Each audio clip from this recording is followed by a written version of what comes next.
Okay, here we go for our next video. It is starting, and we're going a little bit out of the order of the syllabus, but not too much out of order. Just want to talk about 10.2 first, which is the fundamental counting principle.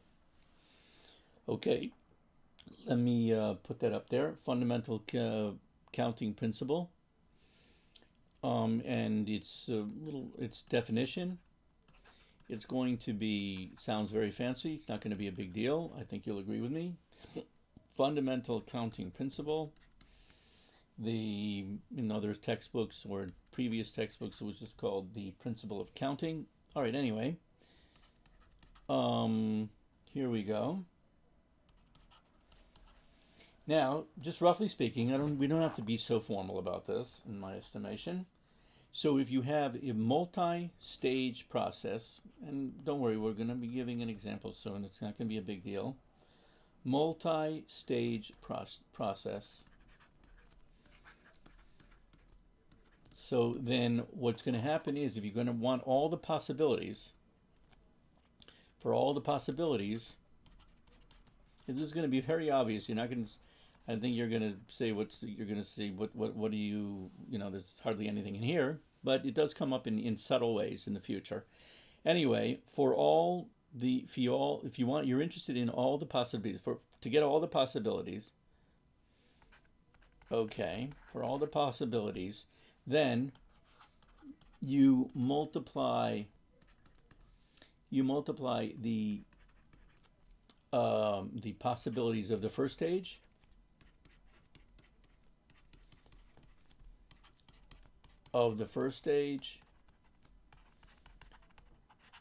times the possibilities of the second stage times the possibilities of the third stage, and on and on and on until you run out of stages. Right? That is the counting principle. So don't worry about if you didn't totally get that. You'll see it's not going to be a big deal. Let me give you it's going to be pretty obvious. You're going to wonder what this is, what's the special over here. And like I said, it does come up in in subtle ways in the future. Okay, so anyway, here's an easy example, I believe. Let me move the paper up well in advance of this whole thing. Let me move it up. Here's an example. What if you've got, I'll just call it problem number one. What if you've got people running for office, and you've got 3 people who want to be the mayor. 3 people want to be the mayor. And I'll tell you who they are. They're A, B, and C. Okay. There's two people who want to be the, let's see, the treasurer. And their names are D and E. And then there's three more people who want to be what would that be, the secretary. 3 people, and their names are F, G, and H. Okay, there we go. Now, how many different types of possibilities could we have? So only one gets elected for mayor, one gets elected for treasury, and one gets elected for secretary. How many possibilities are there? I'll just, by way of example, let's just talk about this conceptually. How many possibilities total? That is the question. Okay, so I'll give you an example of what could happen. B could be elected, they're triplets. B could be mayor, elected mayor. The treasurer might be E, and the secretary might be elected, F might be elected to be the secretary. So that's one possibility, B, E, F. Another possibility is that you get the B is elected mayor, you get D elected treasury, and F, again, is elected secretary. It's another possibility. How many total of triplets can you get with this running? How many possibilities can come out? The answer is 3 times 2 times 3, which is equal to 6 times 3, which is 18. There are 18 total possibilities. That is the counting principle. It's not a big deal. It comes up, like I said, in a more subtle way, but the raw counting principle, or principle of fundamental principle of accounting, is this: just multiply all the possibilities of each one together, and you get a total of 18 possibilities.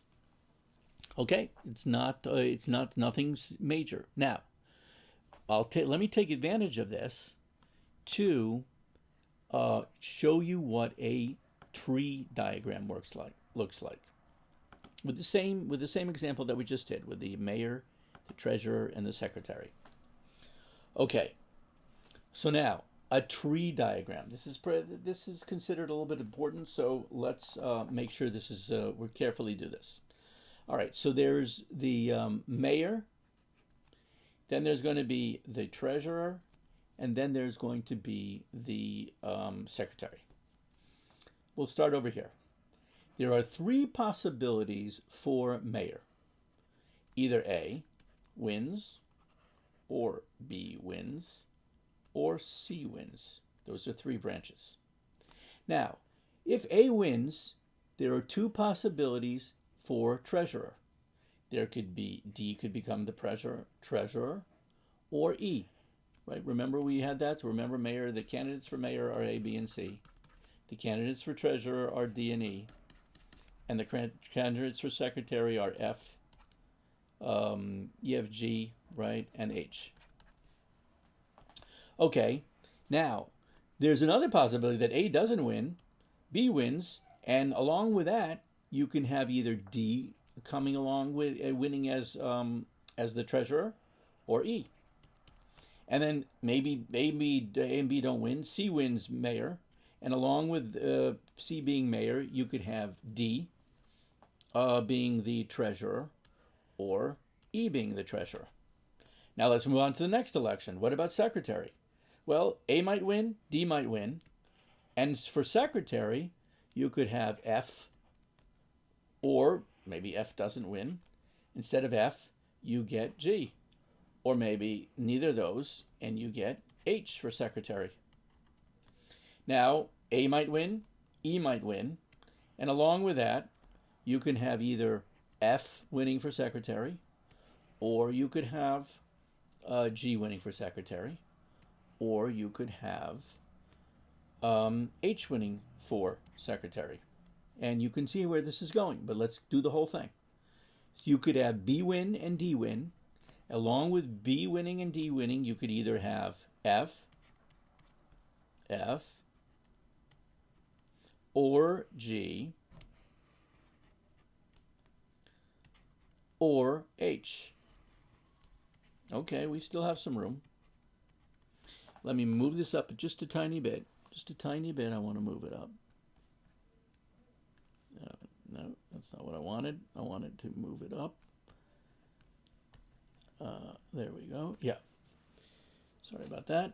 Now, you could have B win, E win, and that could go along either with F, or G, or H. We're almost there. C could win, D could win, either with F, or G, or H. Lousy tree I'm drawing, but that's what this is called, the tree. And finally, you could have C win, E win, along with F, or G, or H. Now, how many are there in this last row? Terrible row, not well done, but we got to go with my drawing here. 1, 2, 3, 4, 5, 6, 7, 8, 9, 10, 11, 12, 13, 14, 15, 16, 17, 18. That's the number we got last time.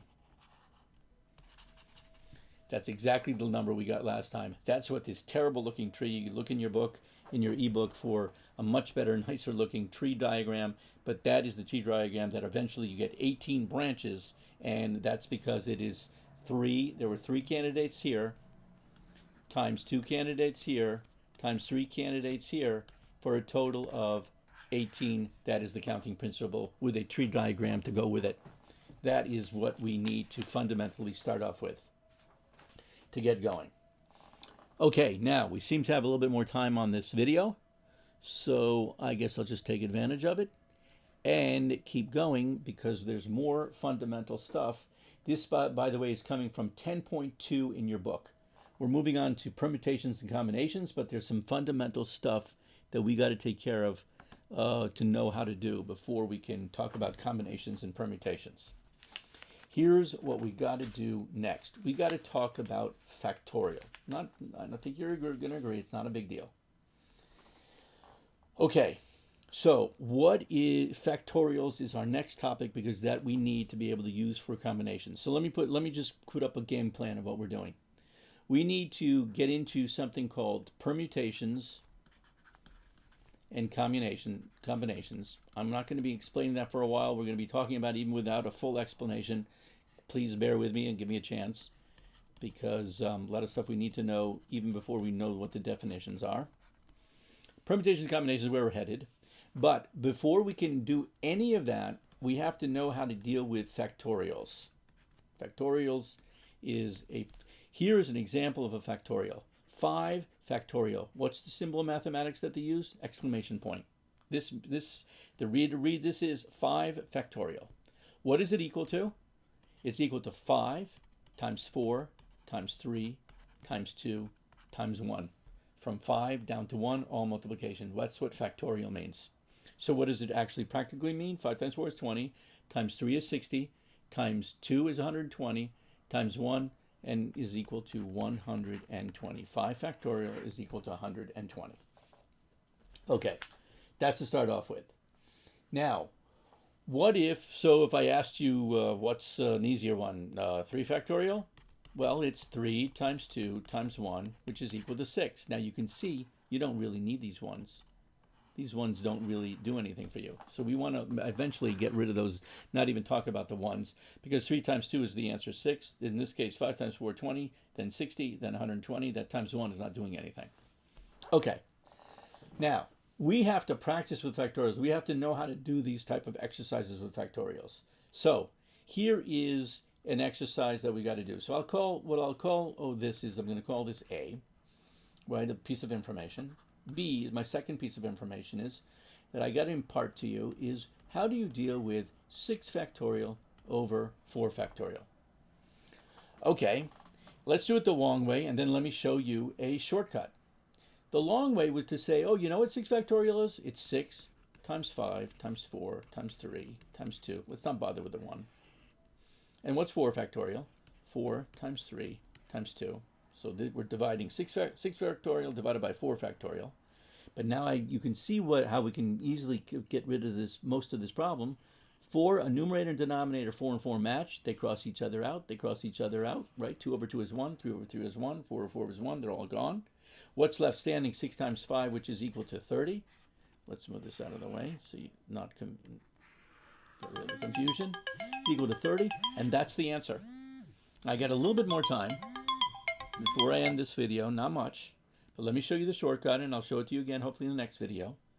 Just start with 6, go down to 5, go down to 4, but 4 matches the denominator, stop right there. 6 times 5 is 30, and we got the exact same numbers, but a much quicker. I'm going to show you that shortcut for a few times probably, but we got to end this video right now.